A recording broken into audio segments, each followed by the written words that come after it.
नमस्कार, मैं काजल और आप इस वक्त देख रहे हैं जनसंदेश टाइम्स।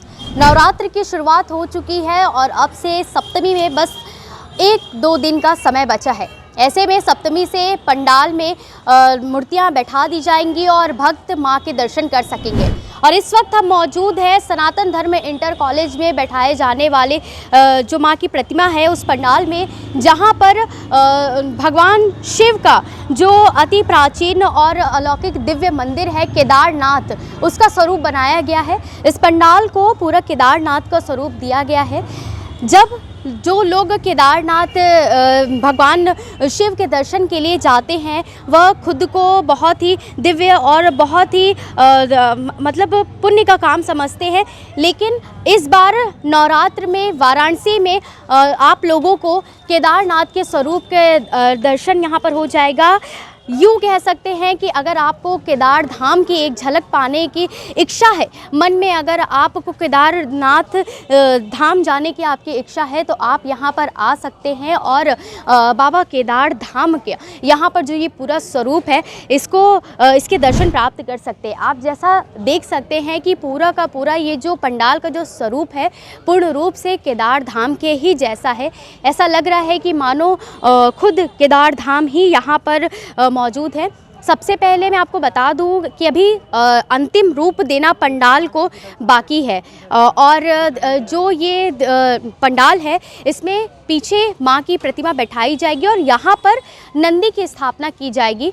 माँ की जो प्रतिमा यहाँ पर बैठाई जाएगी वो इलेक्ट्रॉनिक रहेगी। जो माँ का जो स्वरूप है वो 5 मिनट का एक शो चलाया जाएगा जिसमें माँ जो असुर का द्वारिकासुर का वध करेंगी उसका पूरा समीक्षा यहाँ पर दर्शकों को दिखाया जाएगा, जिसे देखकर दर्शक भी ये समझ पाएंगे कि बुराई पर अच्छाई की जीत किस प्रकार से होती है।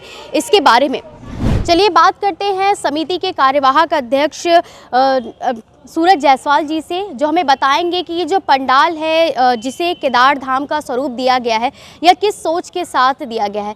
मुझे सूरज जी, ये जो पंडाल बनाया गया है केदार धाम, इसके बारे में कुछ बताइए। हम लोग एक मन बना लिए हैं कि हम लोग हर साल किसी न किसी धाम का दर्शन कराएंगे। पिछली बार हमने काशी विश्वनाथ कॉरिडोर बनाया था, इस बार हम लोग केदारनाथ कॉरिडोर बना रहे हैं। अगली बार भी कुछ ऐसे ही भोलेनाथ का ही मंदिर बनेगा। ये जो पंडाल बनाया गया है इसमें कितने महीने की मेहनत और कितना लागत? 40 दिन अब तक लग गए हैं। 40 दिन, अब 22 लाख रुपए खर्च आया है। पूरा पंडाल मेरा प्लाई थर्माकोल का बना हुआ है। सप्तमी में अब महज कुछ ही दिन बचे हैं, तो क्या तैयारियां हैं, कितना समय लगेगा और कब से जो कलश पूजा और तमाम चीज़ें हैं कब से शुरू होंगी? लगभग हमारी पंडाल पूरी तैयार हो चुकी है। कलश पूजा की भी तैयारियां चल रही हैं, सामग्री को जुटाया जा रहा है, सारी व्यवस्था हमारी हो गई है। कल हम लोग कलश पूजा करेंगे। मुकेश जी, आप बताइए कि ये जो 5 मिनट का जो शो चले जिसमें माँ द्वारिकासुर का वध करेंगी, ये जो सोच आई कि 5 मिनट में आप जो बुराई पर अच्छाई की जीत है, जब भोलेनाथ को बंदी बना दिया गया था, जो उससे छुड़ाने के लिए जो तमाम चीज़ें दिखाई जाएंगी, किस सोच के साथ उस कहानी के बारे में कुछ बताइए। कहानी में शुरुआत सनातन धर्म दुर्गा पूजा समिति श्रद्धालुओं के लिए एक नई ऊर्जा लेकर के हर एक नए वर्ष में आती है। जैसे आपने कहा कि बुराइयों पे अच्छाई की जीत, तो सनातन धर्म हमेशा दिखाता है बुराइयों पे अच्छाई की जीत।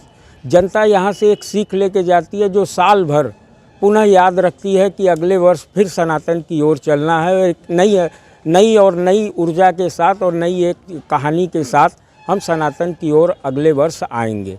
ये कहानी का स्वरूप है, जैसे हर वर्ष हम लोग एक नई कहानी पेश करते हैं, उसमें इस नई कहानी के पेश करने में एक सोच होता है। उस सोच को हम लोग जनता के सामने अपनी सोचों को रखते हैं। उसमें एक असुर हुआ करता था जिसका नाम द्वारकासुर था। उसने भोलेनाथ से उनका तपस्या करके उनको अपना बंदी बना लिया, अपना द्वारपाल बनाया। तो माँ दुर्गा उन्हें मुक्त कराने के लिए वहाँ पे आती हैं और द्वारकासुर से उनका संवाद होता है और भोलेनाथ को वहाँ से मुक्त कराती हैं द्वारकासुर का वध दिखाकर। तो हमने बात की सचिव और कार्यवाहक जी से, जिन्होंने हमें पूरी बात बताई और ये बताया कि ये जो 5 मिनट में माँ और असुर के बीच का जो पूरा संवाद है कि किस प्रकार से भोलेनाथ को माता रानी छुड़ाती हैं और ये जो असुर है उसका वध करती हैं, इसके बारे में सनातन धर्म के ये जो सोच है आपकी, जैसे कि आपके जो दुर्गा पूजा समिति उसका नाम ही सनातन है, हर साल आप सनातन धर्म को आगे लेकर जाते हैं। ये जो सोच है 12 ज्योतिर्लिंग, इन तमाम चीज़ों के बारे में कि ये जनता को अपनी ओर आकर्षित करती है, इसके बारे में कुछ। जी हाँ, ये क्या है कि बनारस से लोग जो है कि बंगाल जाते थे दुर्गा पूजा देखने के लिए, तो हम लोग सोचे कि क्यों ना बंगाल जैसा झलक हम लोग अपने पूजा पंडाल में दिखाएं, ताकि जो लोग बंगाल जाते हैं वो अपने पूजा पंडाल में, अपने शहर में वो चीज़ देखें।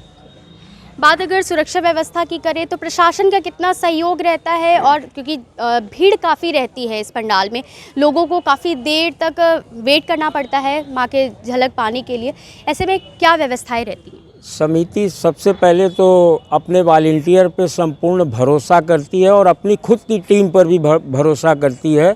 जहाँ सनातन धर्म के वॉलंटियर में 50 साल के भी लोग हैं, 60 साल के भी लोग हैं और 10 साल के भी हैं।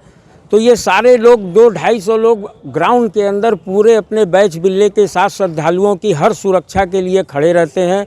और प्रशासन सनातन धर्म के साथ आज 44 साल से एक साथ खड़ा है। बाहर की व्यवस्था प्रशासन अपने स्वयं मौजूद अधिकारी रह करके देखते हैं और यहाँ सुचारू रूप से पूरा मेला चलता है और जनता प्रेम से हर साल आती है और जयकारा का नारा लगा करके पुनः अगले साल के लिए फिर आने की प्रेरणा लेती है। धन्यवाद। जैसे कि हमने बात की कार्यवाहक और सचिव से, जिन्होंने हमें बताया कि ये जो जैसा कि इनकी समिति के ही नाम से सनातन धर्म ये पता चलता है, और ये हर साल हमारे हिंदू धर्म को आगे बढ़ाने की सोच से एक नई कहानी, एक नई जो जनता के मन में माँ के प्रति श्रद्धा प्रेरणा को लेकर आते हैं, और हर साल कोई ना कोई ऐसा ही भगवान का दिव्य धाम यहाँ पर पंडाल के रूप में बनाते हैं और हर एक नई कहानी के साथ हर साल यहाँ पर जनता के समक्ष पेश करते हैं। ऐसी तमाम जानकारियों के लिए जुड़े रहे हमारे साथ और देखते रहे जन संदेश टाइम्स। नमस्कार।